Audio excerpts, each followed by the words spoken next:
सोच में कलियां सूख गई, अंजाम गुलिस्ता क्या होगा, दस्तूर बहारा क्या होगा। ए मौजे हवादिस इनको भी तो चार थपेड़े हल्के से, ए मौजे हवादिस इनको भी तो चार थपेड़े हल्के से। कुछ लोग अभी तक साहिल पर तूफान का नजारा करते हैं। ये दुनिया को बसी मालूम होती है, ये दुनिया को बसी मालूम होती है। नजर वालों को ये उजड़ी हुई मालूम होती है। ये किसने कर दिया सब दोस्तों से मुझको बेगाना, ये किसने कर दिया सब दोस्तों से मुझको बेगाना। मुझे अब दोस्ती भी दुश्मनी मालूम होती है, मुझे अब दोस्ती भी दुश्मनी मालूम होती है। तलब करते हो दादे हुस्न फिर तुम वो भी गैरों से, तलब करते हो दादे हुस्न फिर तुम वो भी गैरों से। मुझे ये सुन के भी एक आरसी मालूम होती है। अगर हिम्मत करे फिर क्या नहीं इंसान के बस में, अगर हिम्मत करे फिर क्या नहीं इंसान के बस में। यह है कम हिम्मती जो बेबसी मालूम होती है।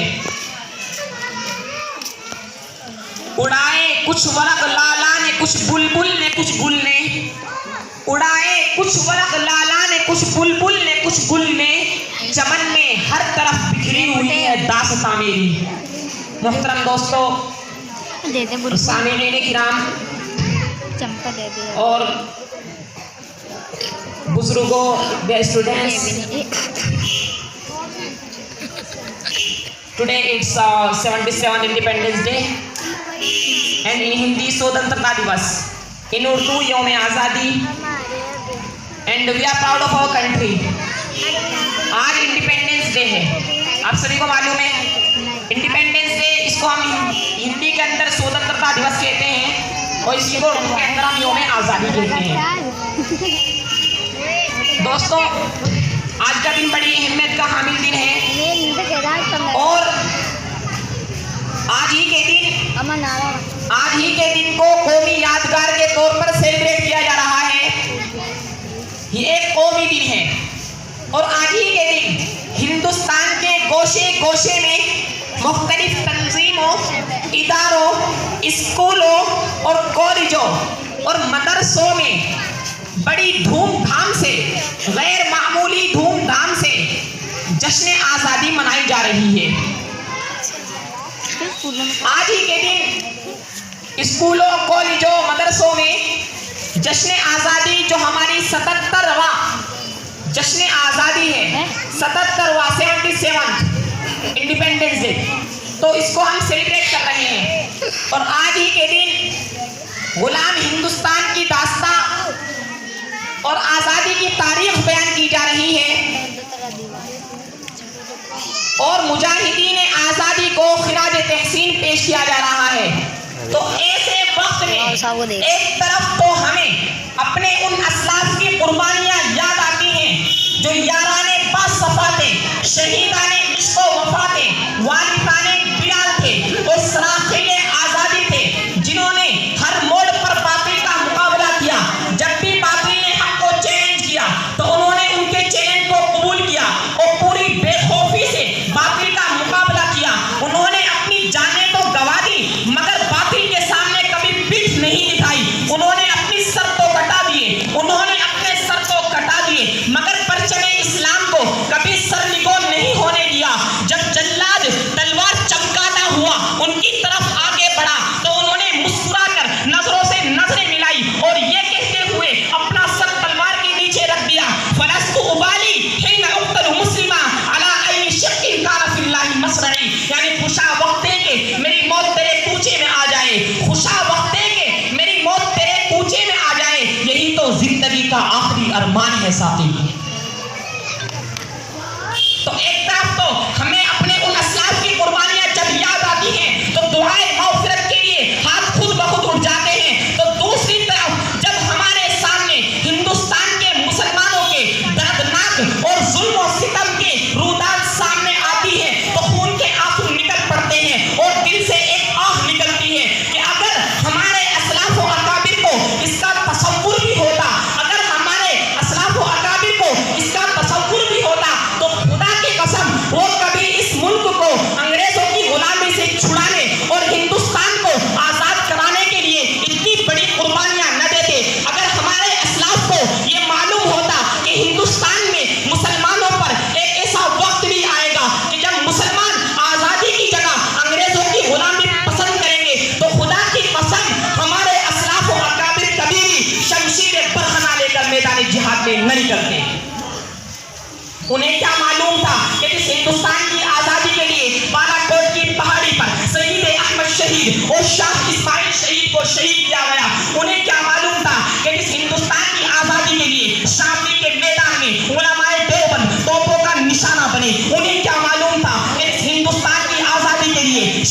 हिंद और शेखुल इस्लाम रहमहुल्लाह ने काला पानी की जेल काटी। उन्हें क्या मालूम था कि इस हिंदुस्तान की आजादी के लिए शेखुल इस्लाम पर सूट वारंट हुए। उन्हें क्या मालूम था कि इस हिंदुस्तान की आजादी के लिए सिर्फ 1857 ईस्वी की जंग आजादी में 51,000 उलमाए किराम शहीद किए गए। उन्हें क्या मालूम था कि इस हिंदुस्तान की आजादी के लिए दिल्ली के चांदनी चौक से लेकर पाकिस्तान के खैबर तक कोई भी दरख्त ऐसा नहीं था कि उलमाए किराम की गर्दनें उस पर न लटकी हुई हो। उन्हें क्या मालूम था कि इस हिंदुस्तान की आजादी के लिए उलमाए किराम को बरहना करके आगे के अंगारों पर उनको डाला जाता था। उन्हें क्या मालूम था कि जब हम इतनी कुर्बानियां देंगे जिस देश के लिए, जिस हिंदुस्तान के लिए, जिस मुल्क के लिए हम इतनी कुर्बानियां देंगे, उसी मुल्क के अंदर मुसलमानों पर जुल्म सितम के पहाड़ तोड़े जाएंगे। उसी देश के अंदर, उसी मुल्क के अंदर मुसलमानों को उनके बुनियादी हुकूक से महरूम कर दिया जाएगा। उन्हें यह सब मालूम नहीं था। अगर उन्हें यह सब मालूम होता तो खुदा की कसम कभी भी वो इस मुल्क को अंग्रेजों से छुड़ाने और हिंदुस्तान को आजाद कराने के लिए इतनी बड़ी बड़ी कुर्बानियां न देते। दोस्तों,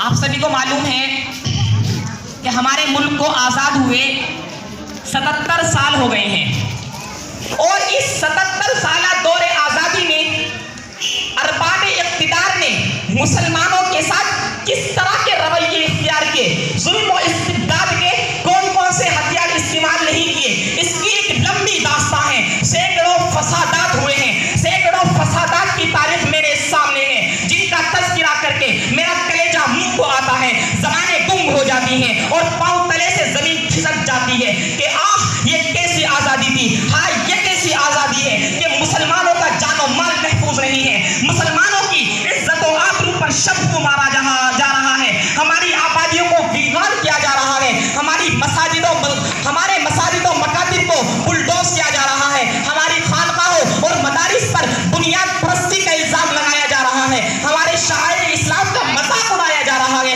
कुर्बानियों पर पाबंदी लगाई जा रही है, कब्रिस्तान पर कब्जे किए जा रहे हैं और सबसे बढ़कर लाउड स्पीकर पर अजान के खिलाफ मुकदमेबाजी हो रही है।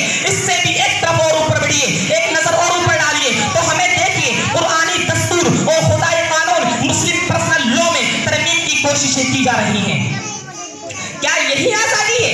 क्या इसी आजादी कहते हैं? क्या यही जमहूरियत है जिस जमहूरियत के लिए हमारे अकाबी ने कुर्बानियां दी थी कि उस जमहूरियत के अंदर मुसलमानों के जो दस्तूर है, मुसलमानों का जो कानून है, खुदाई जो कानून है, कुरानी जो दस्तूर है, मुस्लिम पर्सनल लॉ, उसमें तरमीमें की जाएंगी, उसमें रिफॉर्म के नाम पर रद्दो बदल किया जाएगा, मजहबी मामलात में मुदाखलत की जाएगी। क्या यही आजादी है? अगर यही आजादी है तो ऐसी आजादी के हम तलबगार नहीं हैं। अगर यही आजादी है तो ऐसी आजादी पर हम कल भी तलवार बरते थे, ऐसी आजादी पर हम कल भी लात मारते थे और ऐसी आजादी पर हम आज भी लात मारते हैं। हमें आजादी चाहिए, लेकिन हमें कुरान की आजादी चाहिए, हमें आजादी चाहिए, हमें मजहबी आजादी चाहिए, हमें हिफाजत चाहिए, हमारी इज्जत अबरू की हिफाजत चाहिए, हमें हिफाजत चाहिए, हमारे जानो माल की हिफाजत चाहिए, हमें हिफाजत चाहिए, हमारे मसाजिद की हिफाजत चाहिए, हमें हिफाजत चाहिए, मुसलमानों के शायर इस्लाम की हिफाजत चाहिए। दोस्तों, आज का दिन बड़ी अहमियत का हामिल है। ये जमहूरी मजाक है, ये जमहूरियत के साथ आज मजाक हो रहा है, ये सेक्युलरिज्म का खून हो रहा है, ये दस्तूर आज़ादी की खिलाफ वर्जी हो रही है कि किसी भी जमहूरी मुल्क में किसी के मजहबी मामलात में मुदाखलत की जाए। आज आज़ाद हिंदुस्तान में हमारे साथ यही हो रहा है। हमारे मुस्लिम पर्सनल लॉ में रिफॉर्म के नाम पर तरमीम की कोशिशें की जा रही हैं। हम अरबाब इख्तिदार को आगाह कर देना चाहते हैं, हम हुकूमत के ऐवानों तक ये बात पहुंचा देना चाहते हैं कि मुसलमान सब कुछ बर्दाश्त कर सकता है, लेकिन मुस्लिम पर्सनल लॉ में तरमीम बर्दाश्त नहीं कर सकता। हम अपनी जानों की भेंट चढ़ा सकते हैं, लेकिन एक अटल खुदाई कानून और लाजवाल कुरानी दस्तूर में जर्रा बराबर तरमीम बर्दाश्त नहीं कर सकते। आसमान टूट सकता है, जमीन फट सकती है, सूरज बेनूर हो सकता है, मगर खुदाई कानून में, कुरानी दस्तूर, मुस्लिम पर्सनल लॉ में तब्दीली नहीं होने देंगे। है कौले मोहम्मद कौले खुदा, फरमान न बदला जाएगा। है कौले मोहम्मद कौले खुदा, फरमान न बदला जाएगा। बदलेगा जमाना लाख मगर कुरान न बदला जाएगा। दोस्तों, मैं जंग आज़ादी की बात कर रहा था और मैं इन्हीं चंद बातों पर अपनी बातों को ख़त्म करता हूँ। एक बात सुन लीजिए कि हज़रत शेखुल हिंद ख़ैत हुसैन महमूद हसन देवबंदी रहमहुल्लाह उनके चहीते और हज़रत अजीज़ शागिर्द शेखुल इस्लाम हज़रत मौलाना हुसैन अहमद मदनी रहमहुल्लाह उनके खिलाफ सूट वारंट हुए। उनको देखते ही गोली मार देने का हुक्म था, लेकिन उन्होंने ऐसे वक्त में खिलाफत कॉन्फ्रेंस कराची में शिरकत की जब उन्हें गोली मार दिए जाने का हुक्म था। लोगों का ख्याल था कि हजरत नहीं आएंगे, हुसैन अहमद मदनी नहीं आएगा, लेकिन लोगों की आंखें उस वक्त हैरत से फटी की फटी रह गई जब उन्होंने देखा, उस मर्द मुजाहिद को देखा कि उस कफन बर्दोश होकर उसने अपने सर पर कफन बांधा हुआ था और स्टेज पर आया और जलसे की सदारत फरमाई। उसी कॉन्फ्रेंस में हजरत ने अंग्रेजों को बुलबुल और गोलियों को गुल से तशबीह देते हुए फरमाया था, लिए फिरती है बुलबुल चोंच में गुल, लिए फिरती है बुलबुल चोंच में गुल, शहीद नाज़ की तुर्बत कहाँ है। रावी कहता है जब हजरत ने ये शेर पढ़ा तो मुसलसल 8 घंटे तक लोग जोश में नारे लगाते रहे और उसी कॉन्फ्रेंस में हजरत ने अपने उलमा की कुर्बानियों की तरफ इशारा करते हुए और अपने फतवे की जानिब इशारा करते हुए ये अशार भी पढ़े। हजरत ने अपने फतवे की जानिब इशारा करते हुए ये अशार भी पढ़े कि लिए फिरती है बुलबुल चौच में गुल, शहीद नाज की तोबत कहाँ है, खिलौना समझकर न बर्बाद करना, हम भी किसी के बनाए हुए हैं, खिलौना समझकर न बर्बाद करना, हम भी किसी के बनाए हुए हैं, फिरंगी की फौजों में हुर्मत के फतवे सरेदार चढ़ के भी गाए हुए हैं। लेकिन जितनी बर्बादी मुकद्दर में थी आबादी के बाद, क्या बताएं हम पे क्या गुजरी है आज़ादी के बाद। अब मैं इन चंद शेरों पर अपनी बात खत्म करता हूँ कि इस बज़्म जुनू के दीवाने हर राह से पहुंचे महफिल तक, इस बज़्म जुनू के दीवाने हर राह से पहुंचे महफिल तक, बेताबी उनकी आम हुई सहराओं से लेकर साहिल तक, बेताबी उनकी आम हुई सहराओं से लेकर साहिल तक। हाँ संग गिराते दिखते थे वो अपने दिले नादा का हाल, हाँ संग गिराते दिखते थे वो अपने दिले नादा का हाल, शायद के तलाशे मक्तल में कोई पत्थर पहुंचे कातिल तक। आमीन व आखिर दावाना अल्हम्दुलिल्लाहि रब्बिल आलमीन।